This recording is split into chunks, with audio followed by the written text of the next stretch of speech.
Welcome. My name is Joe McCartan. I'm the Executive Director of the Kalmanovitz Initiative for Labor and the Working Poor at Georgetown University, and we're happy to host today's book discussion. Before we begin, I'd like to thank my colleague Patrick Dixon, who helped to organize this whole event for us.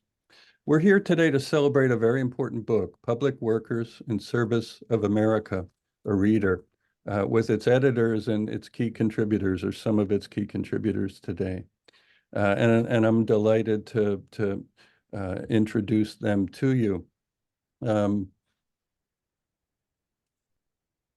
First, let me start with my former student, I'm happy to say, Frederick Gooding, co-editor of this journal. Frederick is the Associate Professor of African American History and Dr. Ronald E. Moore Professor of Humanities at Texas Christian University in Fort Worth, Texas. His co-editor for this volume is Eric S. Yellin, and he's Associate Professor of History at the University of Richmond. And then we have four of the contributors to the book to join us as well. They are Kathleen Kale, Professor of History at the University of Minnesota, or I'm sorry, at Penn State University. Is that right, Kathleen? William Powell Jones, Professor of History at the University of Minnesota, and past president, I should say, of the Labor and Working Class History Association. John Shelton, Associate Professor of Democracy and Justice Studies at the University of Wisconsin, Green Bay. And we just learned the interim president of AFT in Wisconsin, the American Federation of Teachers. And Fran Ryan, Director of the Master of Labor and Employment Relations Program and Assistant Teaching Professor at Rutgers University. We're so happy to have this discussion today, and I think it could not be more timely. Over the past year or so, we've had our attention on labor issues in this country really pretty much focused on the private sector and the big fights that have been happening there. Amazon, Starbucks, UAW's recent stand-up strike. All of that's been so encouraging. We are starting to feel like we might be on the verge of a real revival of the union movement in this country. And actually the news in the last 24 hours is kind of encouraging even on that point as well. There's indications that Starbucks is beginning to negotiate a little bit on a framework with Starbucks Workers United. It's very far from resolved, of course. Starbucks is, as one of our panelists was just reminding me, still involved in a suit to try to get rid of the National Labor Relations Board.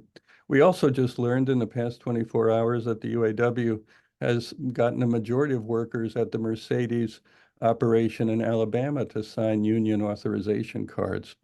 Those things make us feel like we're on the verge of a union revival, and really, if that's true, it couldn't come a moment too soon, because as we all know, we're in a really fragile moment in our history in lots of different ways. In a time in which the recently won, embattled, nascent, multiracial democracy we've managed to construct in this country is really under threat. When authoritarianism is on the rise around us here and elsewhere in the world. No institution, for all of its troubles, is better positioned to be able to push back against these trends, it seems to me, than the labor movement. And so its activity of late has been really encouraging. If there is a labor revival, though, we have a lot of thanks to offer to the public sector worker union movement, because while that revival is starting to happen in the private sector now for the past 40 years or so, it's been public sector workers and their unions that have really kept the labor movement alive in this country. They're slightly less than half of today's labor movement, yet their presence is absolutely crucial. And in some ways, you could say that the recent labor effervescence that we've been seeing in the private sector really had its roots in the public sector. Think of the Chicago teachers' strike of 2012 or the Red for Ed movement and strikes of 2018. They've helped in many ways to revive the strike that helped to make the UAW action in the fall a success. Public sector workers are crucial. They don't get enough attention. And that's why this book is, I think, so important and why we want to celebrate it today, because these editors and authors have brought together essays that help us get more deeply into the important role that that movement has played and that public workers themselves have played in our recent history. We're delighted to turn to that conversation now. And so I'm happy to turn it now to the editors to lead us through this discussion, Frederick Gooding and Eric Yellin. Thank you, Dr. McCartan. It is an absolute pleasure to be here. Eric and I are very appreciative of the Common Events Initiative, creating a space and place for us to talk about something so very important. And speaking of space, we'd also like to make space for another colleague that has joined us, a contributor, and that would be Joseph E. Slater, the distinguished University Professor, Eugene and Balk Professor of Law and Values at the University of Toledo College of Law. So with that being said, we have a number of contributors who have a number of ideas that they would like to share with the audience, and hopefully we'll have time for questions. So why don't we just start, Eric, by just sharing how we got started with the project, right? Because for me, in many ways, this was a labor of love, 10 years in the making. Would you like to maybe share a little bit about what it was like for you to I guess, get behind a project like this? Yeah, I also wanted to note that some of our contributors, Catherine Turk, Amy Zanoni, Eileen Boris, who all contributed to the volume, weren't able to be here, but that raises the stakes of getting the book yourself and making sure you get to see what they had to say. And also, we always want to thank Christopher Florio, who made getting together possible. For me, there are two origin stories for this book. One is meeting Frederick Gooding and finding out that we had lots in common and lots to talk about. And the other is reading Joe McCartan, honestly, right? The beginning of a call that there's a sector of organizing and a sector of work that we know, and yet we know almost nothing about. And that has inspired my own personal work, but the idea of setting a landmark. What do we know at this time? That's from Joe McCartan. So thanks, Joe. And that's been the labor so far. Well, Eric, to your point, when you talk about reading collision course, right? In the story about air traffic controllers that Dr. Joe McCartan wrote about, you can imagine being in his classroom. And so I'm very appreciative to the state that I learned a thing or two. And here we are continuing the conversation. And it's absolutely awesome to be able to make these connections and sustain these connections, right? And speaking of sustaining connections, I think my maybe second origin story maybe goes back even a little bit further back than when we first made our connection, of which I'm very grateful for, Eric. And that honestly might have been watching Sesame Street. Mm-hmm. The people that you meet when you're walking down the street, this is what we're talking about. The people on a daily basis that make valued contributions that are often overlooked and underappreciated. And so I think this was an awesome opportunity for us to bring to the forefront. So many people have done so much, not just for the public sector, but indirectly for the private sector as well, right? And I think that's one of the pieces that gets overlooked. The public sector is its own separate entity that has this narrative of being inefficient. I mean, I remember coming across in the archives a joke about what do you call, what does the government call an elephant? A mouse built to specifications. Right. So there's just this idea that whatever government does is going to take a long time, it's inefficient, it's costing us a lot of money. But in actuality, what I think many of our authors have to share here is that government and public sector workers have a lot to offer us in many ways. So Eric, I'll hand it off to you so you can get us started with a couple of the contributors and see what they have to share. Yeah, and just before I do that, let me just say that there are lots of definitions of public workers. And so in the volume, we define public workers as running the gamut from white-collar executives to clerical workers in state agencies, from public school teachers to police officers, from mail carriers to laborers in government factories. In March 2020, which is the most recent data we had, nearly 20 million state and local government employees were earning nearly $90 billion in payroll. You had another 2 million permanent civilian and non-postal federal workers, plus if that number rises to 10 million, if you include military and postal and contract workers and recipients of federal grants. Public workers overall, as Joan noted, are a significant part of the labor movement, but also of who works in this country. They constitute about 15% of the American workforce.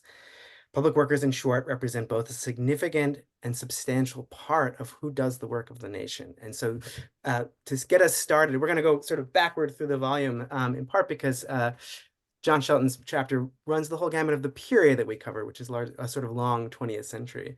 So, John, simple question: what inspired you to write your chapter, and how do you think it speaks to our present moment? Yes, thanks for the question, and let me just say thanks to you and Frederick for organizing this. I love the ambition of getting this many academics to try and talk in a short period of time. Let's see how that goes. You know, I could take this back actually. You mentioned Joe McCartan, you know, that essay that he wrote, and I was just rereading his foreword to this in 2006, which he doesn't really foreground in it's typical Joe, like, you know, kind of not like taking credit as he should, I think. But like, I think probably for most of us, that essay in 2006 was really, really formative. I mean, it launched me on an entire trajectory. So, you know, I wrote a book called Teacher Strike in 2017, you know, which looked at how teacher unions through the course of the 60s, 70s, and 80s, and the fights that they faced and the contradictions over everything from race to metropolitan political economy helped to shape the trajectory of American politics, I think, in some very profound ways.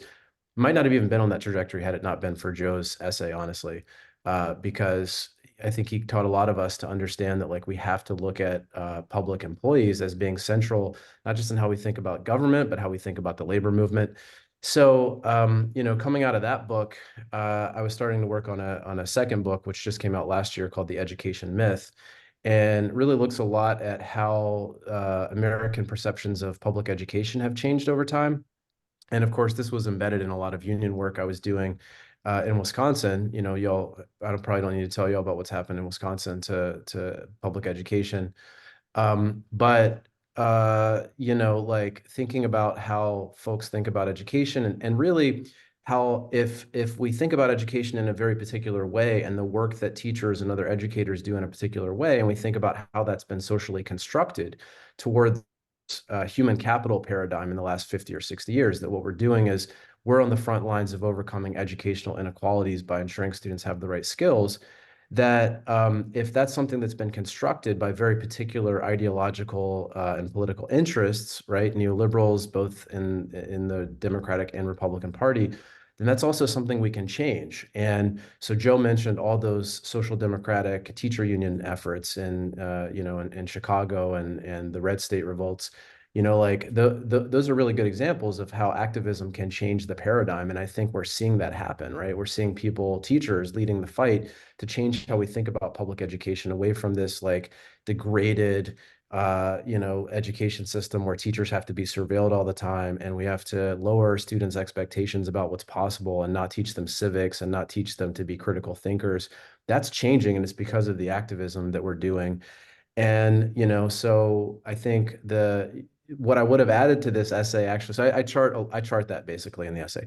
But what I would have added to that, if I were writing this today, actually, is how the culture has specifically played into this, right? And so you see how conservatives, really fascists, actually have weaponized ideas about race and gender and creating an inclusive anti-racist environment as a way to actually double down on the sort of human capital paradigm, right? We see this in higher ed in our state, where, you know, we can't teach about race and gender identity because that's detracting from the skills that students actually need. And so our union in Wisconsin has actually been on the front lines of, I think, making great arguments around this. So I'll just finish here, I promise.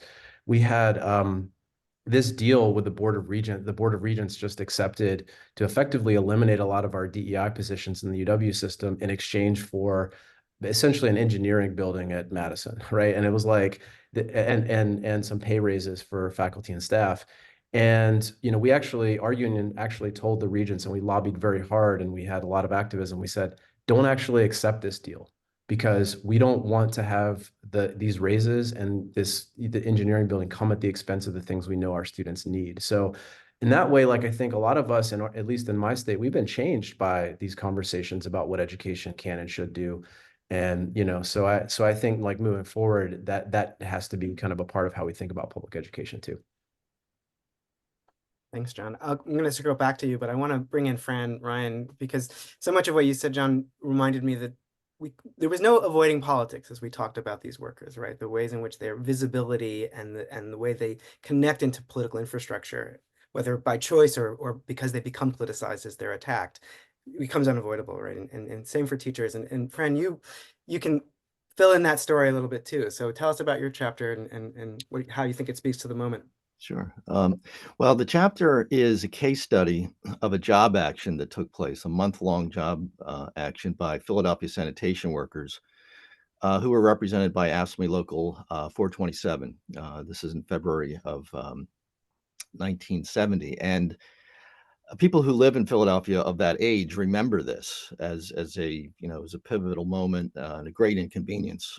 And it really showed the power of a majority Black section of the Philadelphia workforce. And one of the things that makes this an interesting case study is that, there were dozens of job actions that took place around the country in the first few months of 1970. And this job action was not about wages or job conditions. It was a protest against the fact that the streets commissioner, who was the boss of the sanitation workers, was appointed by Frank L. Rizzo, who had political ambitions, but was police commissioner at the time. So the notion of them jumping over the various civil service, list and also professional trained engineers who should have gotten the job over a man who was a police officer. Frank Rizzo named a police officer who had absolutely no training in sanitation to be their boss.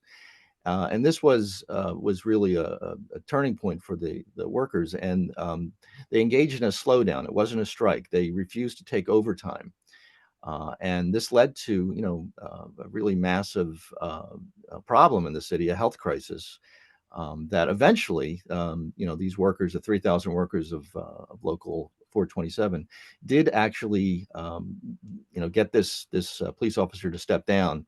And an engineer, a qualified engineer, was brought in. So it's a fascinating story about the possibilities of community unionism, because the workers and their leaders, they won because they got a lot of community support, both from Black and white residents, but mostly from Black residents around the city, who are really flexing their muscles in terms of forging an independent Black politics. So it's an interesting chapter in the sense that it looks at the possibilities of social justice unionism at that time. And AFSCME in the city really did not have a tradition of that up until that point. And in the essay, I look at a 15-year period where I talk about the possibilities of that social justice unionism and its actual limitations. It actually did not really continue into the 1980s. So I think it's the entire volume really stresses that the public sector workplace in its history demonstrates the structural racism of the economy. And I remember a man named Bill Jones, who I interviewed for my book project on AFSCME that came out some years ago. And I asked him, what made you want to work for the City of Philadelphia Sanitation Department? And he looked at me and he said, who told you I did? He was a man who, a man who came from the South, moved to Philadelphia in the 1950s and could not get work in either construction or the industrial manufacturing base of Philadelphia because of the color of his skin. And, this is that story. And I think that it's one of the threads that connects all of our narratives in this book. And I think it's one of the things that makes it so important. Thanks, Fran. And one of our contributors who wasn't able to be here, Amy Zanoni, writes about a nursing strike, a strike of hospital workers, and makes the point that when public workers take on job actions, often they're talking about working conditions and salaries, but they're also talking about the capacity to serve the public. And I'm curious, either Fran or John or both of you, if you could talk about how that sort of burden and responsibility informs job actions in ways that might surprise some folks about the labor movement. Go John, ahead. you want to go? Yeah. Sure. Yeah. I mean, again, I kind of alluded to this, but you know, our education system, we laden it with so much of the responsibility for social policy in this country, right? And that hasn't always been the case. I mean, in spite of the contradictions around everything from race and gender in the 19th century, you know, the public education system wasn't really constructed to serve those purposes. It was designed to create citizens in a democracy with all the you know, all the contradictions that comes with. But it's really a 20th century and a very, very recent phenomenon, actually. Since about the 1960s, I kind of chart this in my book to the war on poverty and specifically to the growth of this idea that our education system now serves this like public purpose to alleviate economic inequalities and racial inequalities, right? That if you just teach students the right skills, and you know, for me, I think what's been so eye-opening in writing this chapter is thinking about how teacher unions have actively worked against that to say, I mean, you think about the actions in Chicago and LA where teacher unions are negotiating for things like housing and this bargaining comment for the common good framework that Joe has also been a leading kind of scholar on, and basically saying like, no, like the education system doesn't serve that purpose, right? Like it serves, like everybody deserves you know, the economic and social rights to have good lives. And if they're not going to get that elsewhere, not only are we not going to, you know, sort of actively advocate for that paradigm and allow that to happen, the sort of human capital paradigm, we're going to use bargaining as a way to get that for our students and use that as a entry point to you know, making a wider claim to that in society. So I think it's been profoundly brilliant what some of these teacher unions have been able to do recently. And I was happy to kind of conclude my chapter with some of that stuff. Yeah, thanks. Fran, did you want to? Actually, in the interest of time, I'd like to hear from the others in the panel. Yeah, sure. So I'll hand it over to my co-editor, Dr. Gene. Absolutely. Well, actually, to build upon what you said earlier, Francis, about the structural racism of our economy, I can't help but think about the potential impending government shutdown and who that will affect, right? Not just federal workers, but potentially we're looking at those of the lower grades who are predominantly African-American or people of color, them being disproportionately affected in terms of furloughs, and not just themselves personally, but also many of the services that they provide affecting, you know, people within our communities disproportionately as well, right? So when you talk about structural racism, I think it's so fascinating how, according to Article 1, Section 6, that if the government does shut down and people do not get paid, you know who still gets paid, right? You best believe Congress still gets paid, you know, despite the fact that they might be responsible for others not receiving you know, the compensation for the work that they do. So speaking of work that people do within the federal service, you know, Kathleen, I'm going to start with you, because when you talk about the Federal Indian Service, when we talk about structural racism, you talk about how this was an opportunity for women in so many ways, but it cut differently for white women versus Native or Indigenous women. Would you like to share a little bit more about what happened and also what inspired you to contribute this chapter? Sure, thank you. And I just want to say I'm really delighted to be here because this has been, from the beginning, such a fantastic project and conversation. And I was really thrilled to be invited to be part of it. And so I was finishing my second book on women of color who were suffragists and engaged in activism on voting rights. And this book, or this chapter, I tried to pull together some of their stories with my first book, which really looked at the employees of the Federal Indian Service, which is what is now the Bureau of Indian Affairs employees. And in a nutshell, I was asking sort of how was women's political activism shaped by working in the Indian Service for the federal government? But to understand that, it requires sort of a quick excursion into federal Indian policy in the late 19th century, kind of post-Reconstruction through the early 20th, when, as you say, right, the power of the federal government was really being used to destroy tribal nations and to assimilate Native people into the broader US culture. So essentially to eliminate any kind of cultural or political specificity among Native nations. And, that's a really different position from now, where since the 70s, right, there's been an emphasis on tribal sovereignty, recognition of Native governments, and things like that. And so what people might think they know about the BIA in today's terms is a little bit different. So I can answer questions about that later. But because the goal of the government was to create this cultural change, it sets up a system of a very large bureaucracy in its moment to divide federal reservations, and then to create a series of schools, on reservation and off reservation schools, which was really new as a federal project. And it requires, particularly in the school service, the hiring of a lot of women to be teachers, but also support staff. And they see this both as practical, but also as educational and pedagogical. So there's a sense that Native women are unable to teach their children to be good US citizens, which is the goal. So they're taking them away from Native women, and many of the teachers they hire are white women.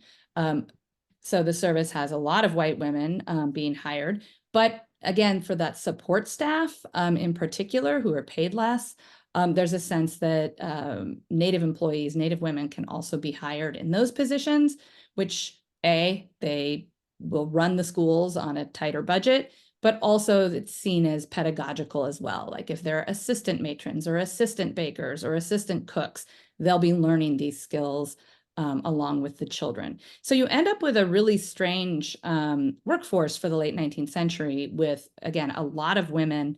Some 62% of the Indian school service is female employees. And so I was asking then, what kind of politics do those women engage in? And they engage in quite a bit of politics. So I'll pause there. And Well, I mean, just the really quick open up just a little bit. You had talked about, and in some ways, I had this analogy of a glass ceiling in a room versus a glass ceiling in an elevator, right? And it seems as if that for Native American or indigenous women, they were trapped in this glass ceiling in a room where there was no going up. And although white women were still subjugated in contrast to white males, there was still this idea of being able to leverage their service in this position, higher positions, shall we say, for more leadership opportunities. Would you talk a little bit about that? Sure. I love that analogy. That's really fantastic. Yeah, absolutely. I mean, early on, the Indian service is unique because white women are put in some really high positions as special inspectors. The head of the Indian school service in 1898 is a woman. She's basically the highest ranked woman in the federal government. And white suffrage leaders take note of this. They are celebrating that. But again, it's white women who are able to move into some of these higher positions. They're definitely in the better paid positions. They have more opportunities to move up. And as you say, right, they do hit glass ceilings. And one of the women I write about in the piece is a white woman who becomes one of the founders of the National Federation of Federal Employees Union in 1917, and she's the first vice president of that union. And it comes out of hitting glass ceilings as a federal employee and as a woman. But all of those white women generally, right, are being moved up or entering in positions that are higher than Indigenous women, right? Who's very, right, the very justification for this whole system is that Native women are inept mothers, right? And so there's a very much a sense that even those who are the employees, need to be civilized up to their potential. So for those women, those Native women, and the women that I write about who become involved, some are in the unions, many are in the suffrage movement, but their primary point of political activism is in an organization called the Society of American Indians, which is similar to the NAACP, right? It was seen as a an organization that was advocating for Native people and particularly for Native citizenship, because legally most Native people are wards of the government at this time. So absolutely, right? They have a very different status, even though they're all women who are encountering sexism, who are encountering glass ceilings, but this leads them, right, the intersection of race and identity in there leads them into different political directions. No, thank you for that, Kathleen. And I would like to pivot to you, Will, because when we talk about intersectionality, you also talk about AFSCME and organizing sanitation workers in Memphis, but it seems as if there were two fights that these Black workers had on their hands. Not only were they fighting against just suppressed wages against the municipality, but also internally just fighting racism within the organization. And so could you talk about, this dynamic and what that shift was like from what you contributed in your chapter? Yeah, thanks for including me in this. I really appreciate this event. I also want to recognize that I did this research and the writing for this while I was a Jerry Werf Fellow at AFSCME. And so they really supported this work, and I want to thank them for that work. Yeah, I mean, my chapter focuses on a series of strikes by African-American sanitation workers in the South in the 40s and 50s. It's in some ways a sort of prelude to the Memphis sanitation workers strike in 1968. And also the wave of public sector unionism that, includes the strike in Philadelphia that Fran writes about. And I think there's sort of three things that I want to highlight. One is just the importance of public sector unionism for Black employees. I mean, I think there's a wide recognition that the public sector is important for African Americans, both economically and politically. But I think it's important to keep in mind that that's really only the case as it becomes unionized. And so the importance of the sort of the push to unionize the public sector.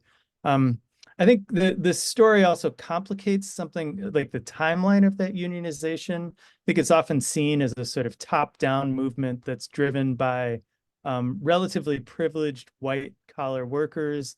It's facilitated by public employers, elected officials who, do not really fight public sector unions the way the private sector does, and pass laws in the 60s and 70s that facilitate collective bargaining in the public sector, and also from a union movement that sort of reaches, that's sort of more progressive.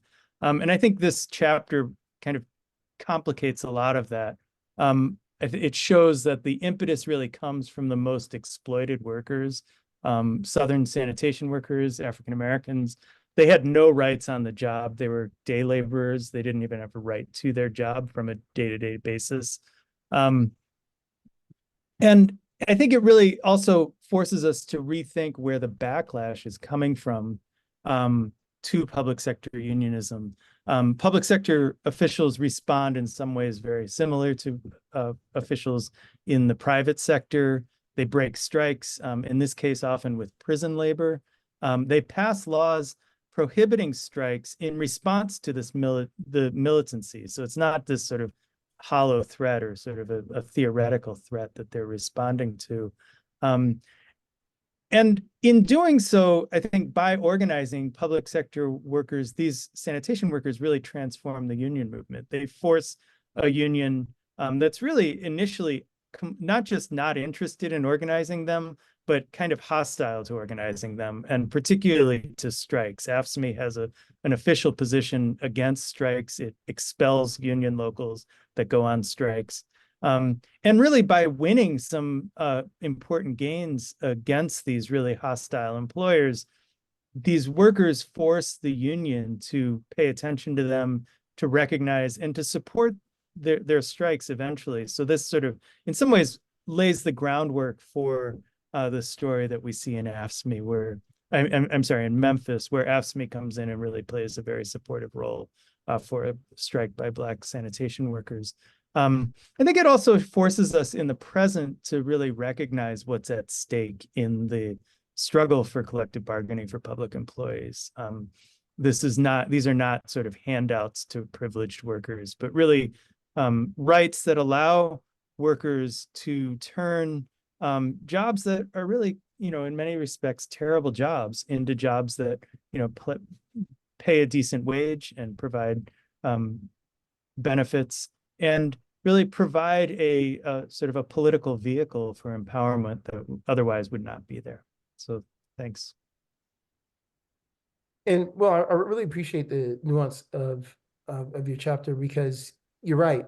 At first, it seemed as if what they were doing was absolutely not acceptable. It was not readily supported. But then just this idea of we're not going to ask for permission, and this idea of we're going to go ahead and move forward as, the least of these, then all of a sudden the pendulum shifts, and now all of a sudden they're being seen as, contributing and an alliance worthy of forming. But at the same time, I still wonder about once the ASHME shifts its position, whether you feel the Black workers are still getting the maximum out of their relationship, or whether there's still a level of exploitation that's still taking place. Right. Well, I think that's a tension that continues both within the public sector, in these public institutions, and within the union movement, that as Black workers are finding vehicles for leadership in the union movement, they do change the union movement, and we get this, I think, a pretty dramatic and remarkable change within the union movement. But it's it's never a complete change, and there's always I think, pushback and a struggle to realize that potential. And finally, to bring our guest in to talk about another important aspect of this equation would be Joseph Slater talking about police unions. So why are police unions the same, or are they different? If you could talk about that nuanced relationship. Well, I think obviously you hit on the idea that the police unions are being considered different than other unions by both sides of the political equation. But I wanted to start with just playing off of something that you and William were talking about, which and actually Joe, who I should thank for organizing and giving this forum, and Eric and you, Frederick, for having me part of it. That you mentioned, which is working against the currently existing legal rules, because that has been a central part of all of public sector labor history, from the Boston police strike, which my article talks about, through the Red for Ed strikes that Joe was talking about earlier that were also illegal. So my chapter begins talking about the centrality of police unions in the history of public sector labor law, the Boston police strike of 1919, which was caused by the Boston police chief not allowing the police there to affiliate with the AFL. The idea that if police affiliated with the AFL, there would be socialism because cops wouldn't break strikes. It's not the current view of police unions, but it was very much the view of police unions back then. And the disastrous end of that strike led to laws. I mean, I'm the token law professor of this group, and I appreciate the historians letting me play with them. But it led to a bunch of laws basically barring any kind of recognition or bargaining with police unions, laws that lasted up through at least the 60s and still exist in a decent number of states. Of course, the most modern controversies about police unions, people are on the opposite side. The liberals and left and advocates for racial justice see police unions protecting bad cops. The Republicans tend to pass labor laws for states that privilege public safety workers for reasons that are pretty obviously partisan. Now, what you do about that is whether the right result currently is to limit the collective bargaining rights of police unions in various ways, as a few states have. Whether that's a good idea, I personally have some skepticism about that, although I acknowledge that the problems those laws are trying to address are real. But I guess the point is from 1919 through the 2020s, police unions, for better or for worse, have been central to the history of public sector labor and public sector labor laws. And speaking of the nuance of how it's the same but different, this connects in a lot of ways what Shelton was talking about in terms of teachers, or even what, Francis and Jones were talking about in terms of, when certain workers strike, how it lands different, right? It's for the public good. And so therefore, almost you have this obligation not to advocate for yourself if that action would injure us. So I'm just curious, along those lines, Joseph, how do you, or why do you think a common or publicly known strike that affects all of us, so to speak, such as the Screen Actors Guild, right? We're all affected by that in some way, shape, or form. How does that land different than, say, when police officers say that, no, this is what we need to do for us, which actually is for the better of the greater good? Well, it is interesting. Police strikes in the US have always been the big bugaboo. They were the fear that people would raise, that if you gave any type of public sector employee any type of bargaining rights, the next thing that would be happening is the police would be going on strike, because then you'd have to give that to all the public sector employees. And what unions do is they strike. Even today, while there's about a dozen states in the US that allow some public sector workers to strike legally, and I'm in one, Ohio. Most public sectors can strike legally. Police can't. And for better or for worse, I think there's the shadow of the Boston police strike. There was violence in the streets for a couple of days. A number of people were killed. The state National Guard had to put it down. I like the Screen Actors Guild as much as the next guy, but that doesn't happen when they go on strike. And really, even in Europe, where police unions have rights more similar to private sector workers, even most European countries don't let police unions strike on the grounds that it's really too much of a public safety hazard. So we create for them, and frankly, in most other states, we create for most public sector unions that have the right to bargain collectively, alternatives like binding interest arbitration that attempt to avoid strikes. And then you get into debates about whether there is some kind of natural human right to strike that all employees should have, that most employees, but maybe not police, should have, or given the problems with strikes in the private sector, and we have noted some successes, but there have been a lot of failures with strikes in the private sector. Maybe there's some lessons that the private sector could learn from things like binding interest arbitration that developed in the public sector to avoid strikes. Thank you for that cogent response. And John Shelton, look, we had a number of academics who were quite pithy and cogent. I think we might have done it, right? So along those lines, Eric, you want to jump on in here? I would love to see whether we can, open this up a little bit and see, because obviously we could talk amongst ourselves all day, but I guess we could maybe turn to the audience to see if there's any questions for our contributors.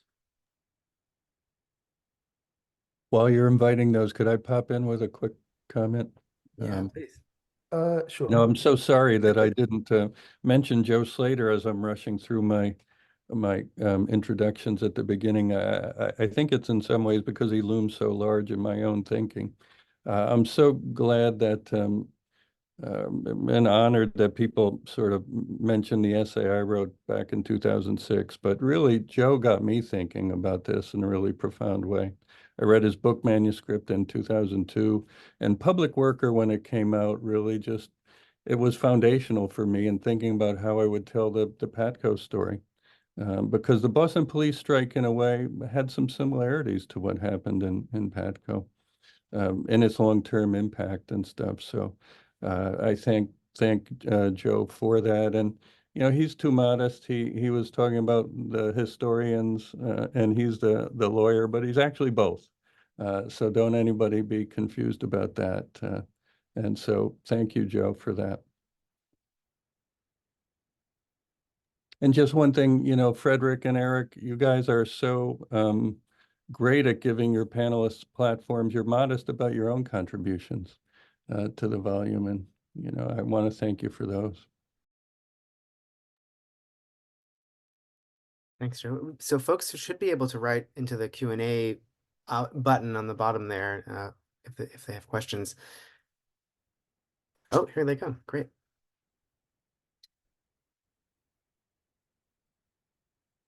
Oh, that's just a comment. Okay. Well, okay, so there's Thanks, a Tim. comment that I'll just read aloud about. Thanks for mentioning the pending government shutdown, the very real impact on federal workers and contractors and their families and communities.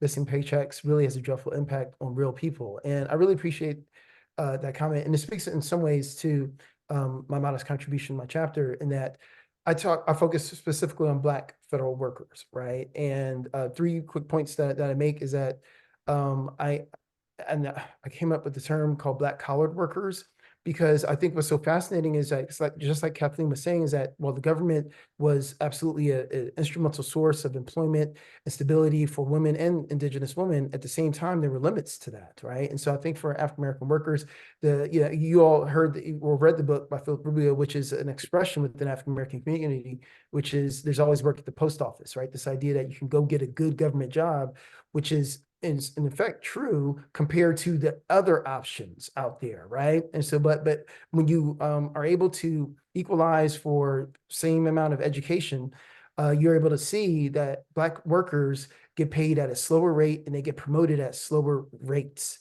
right? So that's what I mean by Black collar workers. And I think in some ways, if this is the best of what we have to offer, and mind you, working for federal government entity means that your salary is going to be capped, right? I mean, there's no open-ended income the way Amazon, Bezos, we celebrate and salivate over on a daily basis, right? So you're capped, and if this is the best of what we have to offer, my third point is that what does this say about the private sector? Right. So I think in so many ways to continue to talk about public workers helps us remind us about the other side of the coin. That's right. Thanks. A couple of questions have come in. So the first is the public sector workforce ensures that our democracy functions. Laws are passed and public workers implement them. Can you speak to this aspect of our public sector and our unions? John, I know you've been thinking a lot about democracy, but maybe there are others that also want to weigh in. Go ahead, John. Yeah. So I'm also, I don't know this, I'm also running for city council right now. And one of the reasons I'm running in Green Bay is because we're like the epicenter of election denial. And we have people on the city council who have cast all kinds of aspersions against the city workers. Everybody from the clerk who's a permanent position to the folks who volunteer to run elections, right? And to me, this speaks so much to, we're not talking about unions because these are non-union workers mostly, but when you're speaking to this idea of the public as a service and like who are the literal people who are doing this, like these are like my students, some of them who are like volunteering to do this work, or the retiree who lives down the street, and like those are the actual like physical people who are being, told that they're like, somehow throwing elections toward the candidates that people on the right don't like. So it's absolutely essential that, and that's what makes this volume so good, I think, is to think about these services that we take for granted in many cases, don't appreciate nearly enough, right? Because they are so taken for granted, and to actually center the workers and say, no, these are actual people who are doing this, right? Like these aren't widgets, or interchangeable parts. I mean, it's like all labor history, but in particular, because public sector labor history hasn't been studied for so long, this volume is absolutely essential. So, people should be buying it because it connects to connects to all these different categories of workers. Another question that we had that came up in some of our discussion was to think about if these folks are in the sort of political universe because they are public servants, are there connections between public sector unions and public policy, right? And public policy writ large? And I wonder if folks can speak to that. And I'll call on somebody if nobody volunteers. I would like to mention something about that question. One of the things that surprised me you know, in terms of my own labor activism, is I always was confused by why AFSCME in Philadelphia, particularly Council 33, the very big blue collar unit, was not really a social justice tradition. You know, they really were a business union, and they were focused on getting the wages up and bettering the conditions. And I don't see a whole lot of continuation of the tradition that starts in really 1970, that it continued into, you know, community organizing. What they really wanted, they wanted to have you know, better wages and better conditions on the job, and they really do come out of a kind of a Gompers kind of tradition. And that surprised me, because, you know, there is something in the historical narrative that exists about, let's say, the narrative of Memphis, you know, like it is a civil rights union connected to a larger purpose. And one of the, I think, values of this volume is that it shows there's so many nuances within the public sector worker, you know, history. And I just wanted to mention that I didn't see a whole lot of emphasis on larger policy beyond the actual workplace. Will, it looked like you were gonna weigh in. Or Kathleen. Yeah, I mean, I was just going to touch on I mean, I think the idea of the bargaining for a common good in some ways grows out of the idea that it's very difficult for, you know, I mean, public sector workers, because they are providing public services, their work is inherently part of sort of serving, you know, the public, and their working conditions are wrapped up in that in ways that I think there is a long history of unions doing what Fran was talking about, trying to sort of separate the two. But in some ways, the connection is really inherent to the work. That, you know, if you think about, you know, healthcare workers, their conditions are very closely tied to the conditions of their patients, or obviously teachers, you know, that those two things are very difficult to separate. And so I think that's in some ways why we see these public sector unions always, you know, often falling back into this this connection, you know, this bargaining for the common good connection. You know, and Will, to jump in, what you're saying resonates with me. Maybe to answer my own question, I think that's one of the reasons why I think the Screen Actors Guild strikes a little bit differently, pardon the double, because the idea is that somehow by working for the public, there's this expectation that the individual must sacrifice their own personal, you know, aims, and that now, you know, if you wish to somehow profit from your labor, you're being selfish in some abstract sense, right? Whereas I think in the entertainment realm, it just lands differently. We just understand that the numbers are just different at different scale. But I agree with you that an individual shouldn't have to necessarily sacrifice their own self-worth in the name of helping others out, which is actually quite noble to do. Mm-hmm. Yeah, and I just want to jump on that. There's, I don't think I have to tell anybody on this panel or probably the audience, especially with teachers, there's a gendered nature of that, right? But female teachers should be serving because they want to serve and not because it's like a real job with real pay. But along the lines of teachers, you know, Joe mentioned earlier the Red for Ed strikes, and a lot of the goals of that strike were to improve the public school system as a whole, support staff, you know, things beyond just teachers' pay. So I think that's a good example of bargaining for the public good. Kathleen. Yeah, I mean, exactly. This sense of mission, that federal employees are doing something beyond work, has been there right from the beginning. And what's interesting about the Indian service is, right, it's a little bit early. What I'm looking at is earlier than a lot of other folks, but it's right at that moment where, again, the federal employees first began to try to organize after the merit system is put into place, and because their workforce is aging so dramatically, right? And people can't retire because they don't have enough money. And the debates in Congress are all about, you know, they shouldn't be thinking of themselves as workers. This is a mission, right? They should be patriotic. They should be helping the nation. And the folks trying to unionize are pushing back and sort of using the metaphor, right? It's right during World War I that they are doing a particular kind of patriotic service, but mostly that it's inefficient for people to be unable to retire. So the narrative around should federal employees, for example, get pensions, is couched in an argument about are these workers, these public sector workers, the same as other workers, but also, what's going to be best for the nation. One question that came in that was on our minds as we were putting the volume together, because the reality is that we're talking about public workers, and a lot of public work is increasingly privatized. And we're curious, there's a question about how do we is there research on privatization and how this impacts both public work in general and public work organizing. And I wonder if anybody could speak to that.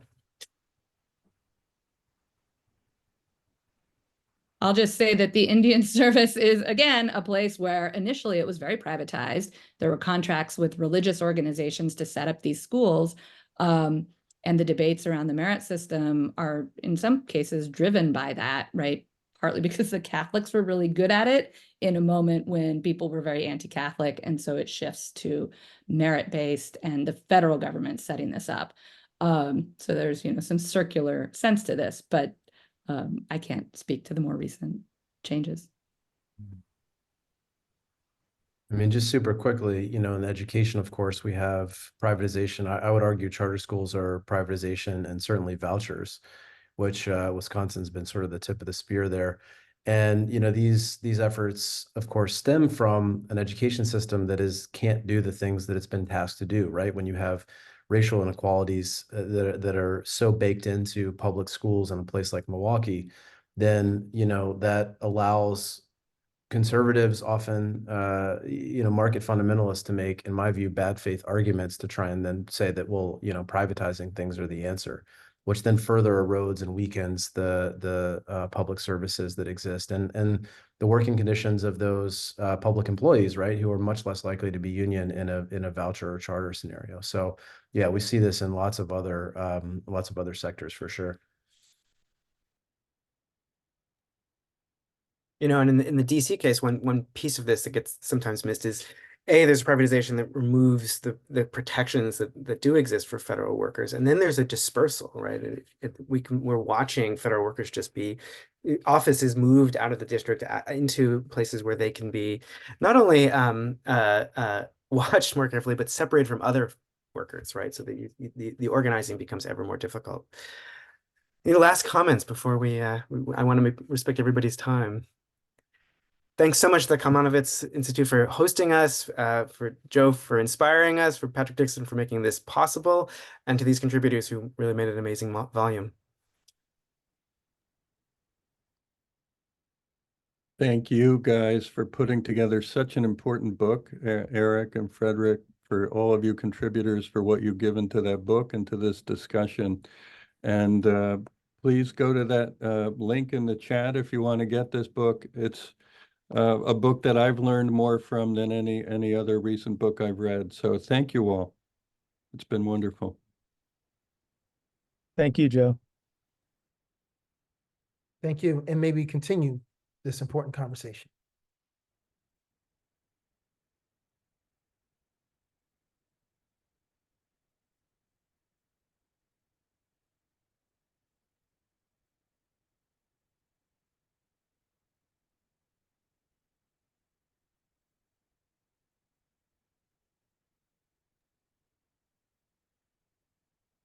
So are we all going to lunch? I wish. I miss you guys. I was going to say, that would be Yeah. nice, wouldn't it? Patrick, you Yeah. can probably turn off the recording now. And anybody who wants to stay on and chat a little bit more, but thank you all. That was a really